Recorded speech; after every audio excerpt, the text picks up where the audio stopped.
আসসালামু আলাইকুম ভিউয়ার্স, এই দেখুন অমিতার ফুল উঠাইছি। এই ফুলগুলো এখন ধুয়ে নেব, ধুয়ে নিয়ে এগুলো সিদ্ধ করে ভেজে দেবো। দেখতে থাকুন কীভাবে ভাজি। ভাজার পরে ভাজাটা কীরকম হয়, দেখতে কীরকম হয় সবটাই আপনাদেরকে দেখাবো। আগে সুন্দর করে ধুয়ে তুলে নেব। দেখতেও যত সুন্দর, খাইতে অনেকটাই স্বাদ। দেখতে থাকুন। অমিতার ফুল কে কে খান কমেন্ট করে জানাবেন।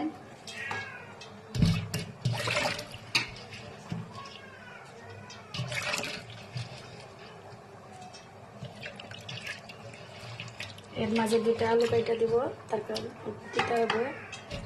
আলু কাইটা দিলে তিতাটা কম হবো, তার জন্য দুটো আলু কাইটা। এই যে পেঁপের ফুলটা এখন আমি এই যে পানিতে দিয়ে দিলাম, সিদ্ধ করে নেব। এই যে এখন কত সুন্দর দেখতে। এখন ভাব হলে এই যে অমিতার ফুলটা এই যে সিদ্ধ করে নিছি, এই যে এখন তুলে নিব, তারপরে ভাজবো। দেখুন এই যে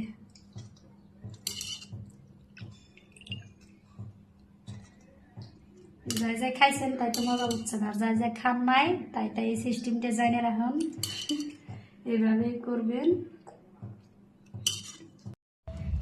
তেল দিয়ে দিলাম, এই যে পাঁচফোড়ন দিয়ে দিলাম, রসুন,